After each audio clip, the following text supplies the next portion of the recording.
మీ పిల్లలు చదువుకున్నది ఎగ్జామ్ హాల్లో రాయాలన్నా కాంపిటేటివ్ ఎగ్జామ్ క్రాక్ చేయాలన్నా మెమరీ ముఖ్యం. మెమరీ అనేది గిఫ్ట్ కాదు, రైట్ టెక్నిక్ అండ్ ప్రాక్టీస్ తో ఎవరైనా సాధించవచ్చు. Welcome to iDream media. So eggs ఆరోగ్యానికి మంచివని చెప్తూ ఉంటారు. ఇప్పుడు రకరకాల ఎగ్స్ అనేవి చూస్తూ ఉన్నాము. వైట్ ఎగ్ అని, బ్రౌన్ ఎగ్ అని, దాంట్లో ఒమేగా 3 ఉందని, ఇట్లా రకరకాల ఎగ్స్ అనేవి చెప్తూ ఉన్నారు. అసలు ఏది మంచిది, రోజుకి ఎన్ని గుడ్లు తినాలి ఆరోగ్యంగా ఉండాలంటే, ఎవరు తీసుకోవాలి ఎవరు తీసుకోకూడదు, వివరాలు తెలుసుకుందాం. మీరు మనతో పాటు ఉన్నారు ప్రముఖ డైట్ గురు వీరమాచినేని రామకృష్ణ గారు. సార్ నమస్తే. జనరల్గా అంటే ఎగ్స్ మంచివే ఆరోగ్యానికి అని చెప్తూ ఉంటారు. ఇప్పుడు రకరకాల ఎగ్స్ వచ్చాయి. వైట్ ఎగ్ అని, లేదా ఫామ్లో కానీ ఎగ్ అని, నాటు కోడి గుడ్లని, లేదా బ్రౌన్ ఎగ్స్ అని, ఇట్లా వచ్చాయి. దాంట్లో కూడా ఇలా చెప్తూ ఉన్నారు, విటమిన్ డి కూడా ఉంటుంది, ఒమేగా 3 ఉంటుంది, ఇట్లా చెప్తూ ఉన్నారు. ఏది మంచిది అసలు? నాటు మన ఒరిజినల్ గా మన పల్లెటూళ్ళలో గాలికి తిరిగి పెరుగుతాయి కదా, అక్కడ పురుగులు తింటాయి, అవి చెదల పురుగులు తింటాయి, చాలా పురుగులు తింటాయి, గింజలు తింటాయి, ప్రకృతిలో ఏది దొరికితే ఎరుకుని తింటాయి. ఇది గుడ్డు అన్నిటికంటే మంచిది. ఈ గుడ్డు అన్నిటికంటే మంచిది. లోపల చిన్నగా ఉంటుంది, కొంచెం అది పెద్దదిగా ఉండదు. లోపల ఎల్లో కలర్ కూడా ఒక భిన్నంగా ఉంటుంది, మంచి డార్క్గా ఉంటుంది. దాని టేస్ట్ కూడా నెక్స్ట్ లెవెల్లో ఉంటుంది. అలా ఇలా ఉండదు. ఆ గుడ్లు పొదిగితే పిల్లలు కూడా వస్తాయి, అందులో జీవం ఉంటుంది చక్కగా. ఇప్పుడు కానీ అది ఎంతమంది దొరుకుతుంది, ఆ ఛాన్స్ లేదు. కాబట్టి మన ఆహారపు అవసరాల కోసం మనం పౌల్ట్రీ ఎగ్స్ని తయారు చేసుకున్నాం. అంటే మామూలుగా పెట్టా పుంజు కలిస్తే ప్రకృతి పరంగా వచ్చేది నాటుగుడ్లు. ఇది జీవం ఉండే గుడ్లు, అటు పొదిగితే పిల్లలు అవుతాయి. ఈ పౌల్ట్రీలో వచ్చేటప్పటికి ఏంటంటే మన ఆహారపు అవసరాలు తీరటం కోసం, పెరిగిన జనాభాకు అనుగుణంగా తిరగాలంటే విపరీతంగా సప్లై కావాలి కదా. దానికోసం పుంజు, ఆ కోడి పెట్ట దేంతో కలిసే అవసరం లేకుండానే గుడ్డు ప్రకృతి పరంగా వచ్చే విధంగా మనం డిజైన్ చేసుకున్నాం. కాబట్టి ఆ గుడ్డు ప్యూర్ వెజిటేరియన్ కూడా చెప్పచ్చు. నాన్ వెజిటేరియన్ కాదు. ఆ గుడ్లు పొదిగితే పిల్లలు రావు, దాంట్లో ఎలాంటి జీవం ఉండదు, కానీ పోషక విలువలు ఉంటాయి. కంపేర్ చేస్తే మాత్రం నాటు ఎగ్గుతో ఏది కంపేర్ చేయలేం. సో మనకు దొరకనప్పుడు దొరికిందని సంతృప్తి పడాలి కదా. ఇప్పుడు నేను ఆదర్శం చెప్పాలంటే, హైదరాబాద్లో రోజుకు మన అందరం కూర్చుంటే 18 సిగరెట్లు తాగినట్టు లెక్క. హైదరాబాద్లో అందరికి, ఢిల్లీలో అయితే 30 సిగరెట్లు తాగినట్టు లెక్క. అందుకని ఇక్కడ 18 సిగరెట్లు ఉంది కాబట్టి మన ఊళ్ళో ప్రశాంతంగా కొందరు వెళ్ళి ఊళ్ళో కూర్చొని ఏం చేస్తాం, గేదెలు మళ్ళేసుకోలేం కదా, గేదెలు మళ్ళలేం కదా, మనం వెళ్ళి మన పరిమాణం చేయాలి కదా. సో తప్పదు. నువ్వు వాటర్ నాకు కావాలి అనుకుంటావు, మొత్తం పురుగు మందులు కలిపిన వాటరే ఉంది, ఏం చేస్తావు? ఆగాలే పేల్చాలి, ఆ నీళ్ళే తగలి, ఆ దిగిరాలేదు కదా మనమే. టాటా బిర్లాగానే ఈ పొల్యూషన్ పేల్చా తప్పదు కదా.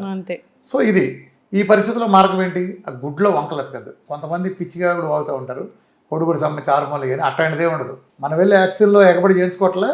ఇప్పుడు మన పిల్లలకి కసితీర పొడిపించట్లే వ్యాక్సిన్లన్నీ. ఈ వ్యాక్సిన్ల వల్ల ఆటిజం వస్తాయింది, ఈ వ్యాక్సిన్ వల్ల సమస్త జబ్బులు వస్తున్నాయి అని ఎన్ని స్టడీస్ మొత్తుకుని ఎన్ని చెప్పినా సరే కసిగా చేస్తున్నాం కదా. అమెరికాలో ఇంత విపరీతంగా బుద్ధిమాంద్యం, ఆటిజం కానీ ADHD కానీ పెరగటానికి కారణం ఏంటి? వ్యాక్సిన్స్. ఇది ఎస్టాబ్లిష్డ్ ఫ్యాక్టే, ఏమి హైపోథెటికల్ సిద్ధాంతాలు కాదు.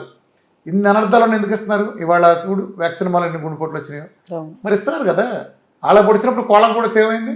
కోళ్ళకు కూడా లిమిటెడ్గానే ఇస్తారు. అదే కోడిగుడ్డు అనేది అత్యంత బలమైన ఆహారం, దాంట్లో పోషక విలువలు చాలా బాగుంటాయి.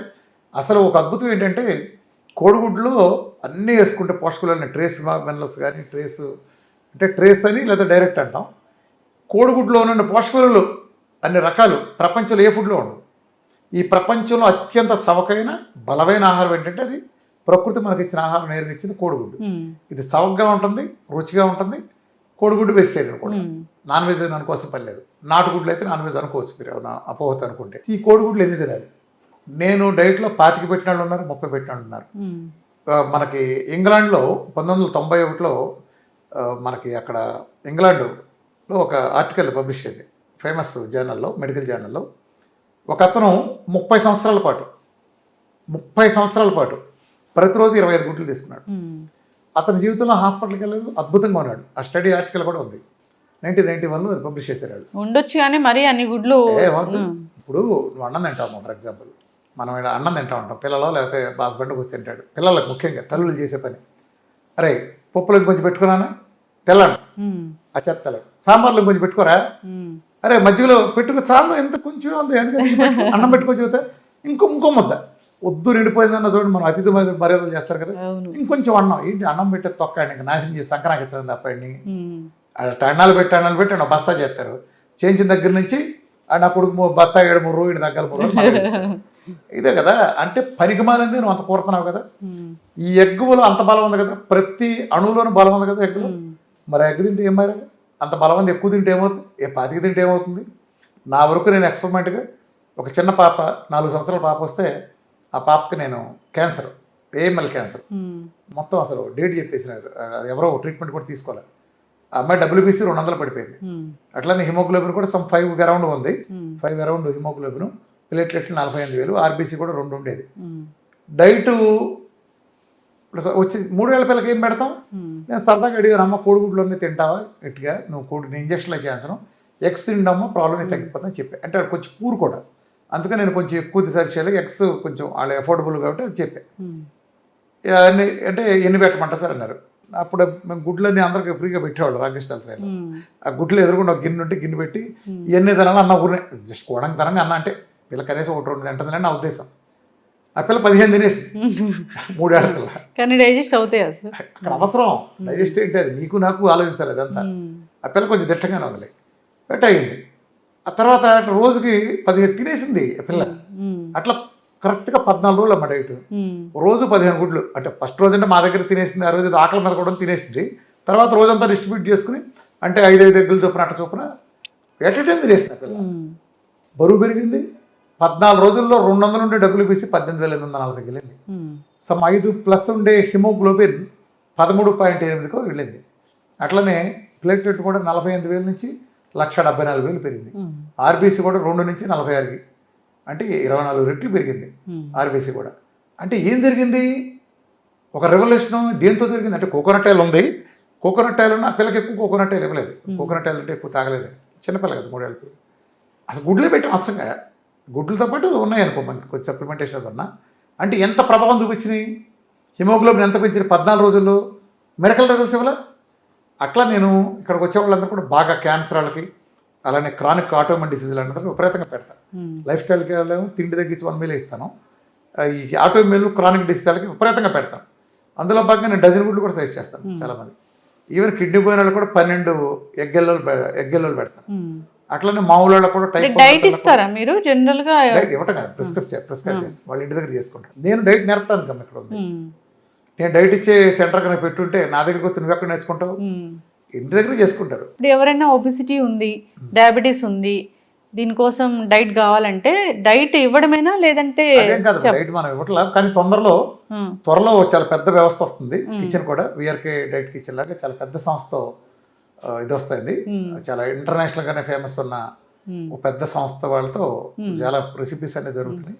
అంటే నా డైట్ అనే రెసిపీగా అందిస్తే కూడా అందరూ రీసెర్చ్ బేస్డ్ రీసెర్చ్ చేయం కాదు. మన డైట్ లో ఆల్రెడీ 100 వంటలు బోల్డ్ మంది చేస్తారు ఉన్నారు. అంతా ఫస్ట్ నుంచి అందరూ ప్రయోగాలు చేశారు కదా వీళ్ళ దగ్గర. మొత్తం స్పెషలైజ్డ్ చెఫ్స్ వాళ్ళ ఇంటర్నేషనల్ కుకింగ్ చేసి దాంతో జరుగుతుంది.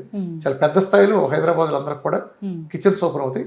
అండ్ మన డైట్ కి అనుగుణంగా పోస్ట్ డైట్ కూడా, పైగా అది కూడా ఆర్గానిక్ టోటల్ లేదా ఫారెస్ట్ దీంతో అవుతున్నారు, పూర్తి హెల్తీగా ఉండేది.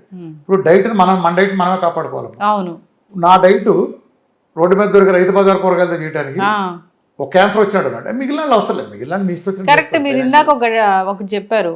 సో ఎందుకు జుట్టు ఊడిపోతుందంటే ఒకప్పుడు బెండకాయలు తిన్నాము, ఇప్పుడు కూడా బెండకాయలు తింటున్నారు. సో దానికి చాలా తేడా ఉందని. ఇప్పుడు VRK డైట్ కన్నా మిగతా డైట్స్ కూడా అదే తేడా ఉంటది, ఇప్పుడు వచ్చేది కూడా అట్లాగే ఉంటుంది. VRK డైట్ ఒకటే మెటబాలజీ మారుస్తున్నాం. ప్రపంచంలో మిగిలిన దీన్ని డైట్ అనదు దయచేసి, అట్లాంటి డైట్లే లేవు. మిగిలిన జిమ్మిక్స్ అంటే బేసల్ మెటబాలిక్ రేట్ పడేసి నెలకు 5 కిలోలు 10 కిలోలు తగ్గించి జిమ్మిక్స్, వాటి వల్ల BMR పడిపోయి లాంగ్ టర్మ్ లో రోగాలు పాలవుతారు. అదే ప్రపంచం కాంప్లికేషన్స్ వస్తాయని కూడా చెప్తూ ఉన్నారు. కాంప్లికేషన్ విపరీతంగా వస్తాయి, అందరికి వస్తాయి. ఎందుకంటే BMR పడిపోతుంది, కెపాసిటీ తగ్గిపోతుంది.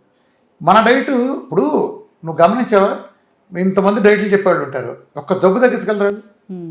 నా డైట్లో ఇన్ని చూస్తున్నాను మెరకల్స్, గుండె జబ్బుల దగ్గర ప్రతిదీ, క్యాన్సర్ దగ్గర నుంచి ప్రతిదీ, డయాబెటీస్ కానీ, బీపీలు, థైరాయిడ్లు, ఆటోమిన్లు. ఎవరన్నా ఒక్క జబ్బు పేరు చెప్పగలరా? మా అమ్మ తగ్గిందని గ్యారంటీ చెప్పగలరా ఎవరన్నా? ఎందుకని మహా అయితే ఒళ్ళు దగ్గర గురించి మాట్లాడతారు. ఒళ్ళు తగ్గించడం ఏముంది, BMR కట్ చేసి అట్లా తగ్గించచ్చు. హెర్బాలైఫ్ అంటే అట్లా ప్రొడక్ట్లు తగ్గినట్లు ఉంటున్నాయి అంటే మళ్ళీ వస్తుంది. హెల్త్ పర్మనెంట్ గా పాడైపోతుంది అమ్మా. అసలు ఆ విధానం టోటల్ అన్సైంటిఫిక్. అది అలా తగ్గకూడదు. మన అబ్బాయి పాస్ అవ్వాలని కోరుకోవాలి, కానీ కాపీలు కొట్టి పాస్ అవుతాడు. రేపు పొద్దున పై చదువులకి వెళ్ళి ఏం చేస్తాడు స్టాండర్డ్ లేకపోతే? అలా నన్ను కోరుకునేది. రోజుకి ఎన్ని ఎగ్స్, ప్రతి మనిషి ఎన్ని ఎగ్స్ తింటే మంచిది అంటే డిపెండ్స్ అని ఉంటుందా జబ్బు? 6. నేనైతే 6 చెప్తానమ్మా, 6 తినండి ఖచ్చితంగాని. పిల్లలకైతే ఎన్ని ఎగ్స్ పెడితే అన్ని మంచిది. ఎగ్గులో కూడా చాలా ప్రయోగాలు చేసుకోండి. ఒకే రకంగా 100 రకాలు చేసుకోవచ్చు ఎగ్స్తో. ఎగ్ అన్నింటిలో కాంబినేషన్ కలిపి చేసుకోవచ్చు. చాలా ఉన్నాయి, రెసిపీస్ కొట్టి చూడండి. ఎప్పుడు ఒకటే ఉడకబెట్టడం, ఆమ్లెట్ వేయటం. మన వాళ్ళ చేసిన దౌర్భాగ్యం ఏంటంటే ఇప్పుడు వాళ్ళ నాయనమ్మ దగ్గర నుంచి వచ్చేది ఒకటే, అందులో వేయటం గిలకొట్టడం, ఒక ఆమ్లెట్ కూడా మొహాన్ కొడతారు, లేకపోతే ఉడకేసి మొహాన్ కొడతారు. ఇది తప్ప దాని ప్రయోగాలు జరిగి ఎన్ని వేల ప్రయోగాలు చేయాలని చేయొచ్చు. ఎగ్గుతో రెసిపీలు కొన్ని వేలు ఉన్నాయి. డిఫరెంట్ కాంబినేషన్లో చేసుకోవచ్చు. డిఫరెంట్ కూరగాయలు కలిపి, నాన్ వెజిటేరియన్ కలిపి అలా చేసినప్పుడు అద్భుతంగా ఉంటుంది. ఎగ్గుతో చేయండి, ఎగ్ ఎంజాయ్ చేయండి. ఎగ్ మన సర్వైవల్ ఎగ్గులో ఎల్లో అద్భుతమైంది. 80% బలం ఎగ్గెల్లోనే ఉంటుంది. ఎగ్గెల్లో ఎవరూ పారేయద్దు. ఒక క్రానిక్ లివర్ ప్రాబ్లం ఉన్న వాళ్ళు ఎగ్గెల్లో సైజ్ చేయం తాత్కాలికంగా. అప్పుడు వాళ్ళకి ప్రోటీన్ కోసం ఎగ్ వైట్ చేస్తాం. కిడ్నీ ప్రాబ్లం ఉన్న వాళ్ళకి ఎగ్గెల్లో నిర్బంధం తినచ్చు, వైట్ సైజ్ చేయం వాళ్ళిద్దరికి, క్రానిక్ ఉన్న వాళ్ళకి. అంతేకాని మిగిలిన వాళ్ళు ఎవరికి అది మంచిదమ్మా. అసలు మీరు డజన్ తినండి, ఎల్లో కూడా మంచిది. అయితే అద్భుతం అమ్మా. ఇలా కూడా ఏంటమ్మా, ఎన్టీ రామారావు కూడా యాక్టర్ అన్నట్టు ఉంది. ఎన్టీ రామారావు కూడా యాక్టర్ ఉంటాడు పెద్దగా. జనరల్ గా మా అందరికి ఎల్లో తినకూడదని ఒకటి తెలుసు. ఎక్కిచ్చారు, అదంతా అదొక కుంభకోణంలో భాగంగా ఎక్కిచ్చారు అంతే. సార్ సిరీస్ అనేది కంటిన్యూ చేద్దాము. విఆర్కేతో స్పెషల్ చిట్ చాట్స్ ఇలాంటివి. ఒకటైతే చాలా మంచి పాడ్కాస్ట్ కూడా చేయాలి సార్. అసలు డైట్ అంటే ఏంటి, ఏ డైట్ మంచిది, ఇన్ని డైట్స్ ఉన్నాయి, మీ డైట్ కి తేడా ఏంటి? నేను సైన్స్ చెప్తానమ్మా. డైట్ లో నేను చిట్కాలు చెప్పను, నా సంగతి తెలుసు కదా. ఇప్పుడు జీవనశైలి వ్యాధులు సంపూర్ణ మిమ్మల్ని క్వశ్చన్ చేసే వాళ్ళు కూడా చాలా మంది ఉన్నారు. అలాంటి క్వశ్చన్స్ అన్ని కూడా తీసుకొని మిమ్మల్ని అడుగుతాను ఖచ్చితంగా. ఇప్పుడు మిగిలిన క్వశ్చన్ చేసి నన్ను చేయలేరమ్మా. ఎందుకు చేయలేరు నేను చెప్పనా? నేను 8 గంటలు మాట్లాడితే మీటింగ్లు, పబ్లిక్ మీటింగ్లు, లక్షల మంది అడ్రస్ చేసి ఏం చెప్పాను? సైన్స్ మొత్తం విడమని చెప్పారా? విఆర్కి ఎలా తగ్గుతుందో మెకానిజం ఎక్స్ప్లెయిన్ చేసే. విఆర్కే డైట్లోనే ఎందుకు తగ్గుతుంది? ప్రపంచంలో ఇట్లా 6 మిల్లు 7 మిల్లు ఇచ్చి మోసం చేస్తున్న ఈ ఫ్రాడ్ న్యూట్రిషనిస్టులు, అలానే గ్లూకోజ్ డైట్లోనే ఉంచి నీ కమ్మగా తినచ్చు, పలానా పాలు పౌడర్లు తాగితే అవుతుంది వీళ్ళంతా, లేదా తేనెలు ఇచ్చేసి నిమ్మకాయ తాగేసి మార్చేవాళ్ళు, మిషన్లు పెట్టి ఇది మొత్తం మోసం చేస్తున్నారు ప్రజల్ని. వీళ్ళ వల్ల ఆరోగ్యాలు మొత్తం పాడవుతాయి. ఆ సైన్స్ ఏంటి? నేను అట్లా మోసం చేస్తున్న ఒక్క ముక్క చెప్పను. సైన్స్ ఏంటి? 3 గంటల పాటు విఆర్కే ఎక్స్క్లూజివ్ జీవనశైలి వ్యాధులు సంపూర్ణ అవగాహన ఉంది. అరటిపండు వచ్చినట్టు అర్థమవుతుంది. ఈ ప్రపంచంలో ఇది ఒక్కటే ఎందుకు బిఎంఆర్ కట్టకుండా తగ్గిస్తుందో, ఈ ప్రపంచంలో ఈ ఒక్క డైట్తోనే క్యాన్సర్ దగ్గర నుంచి ప్రతి జబ్బు ఎందుకు తగ్గుతుందో క్లియర్గా అర్థమవుతుంది. ఖచ్చితంగా సార్ సిరీస్ అనేది కంటిన్యూ చేద్దాం. చాలా చక్కటి ఇన్ఫర్మేషన్ అండి. ధన్యవాదాలు సార్.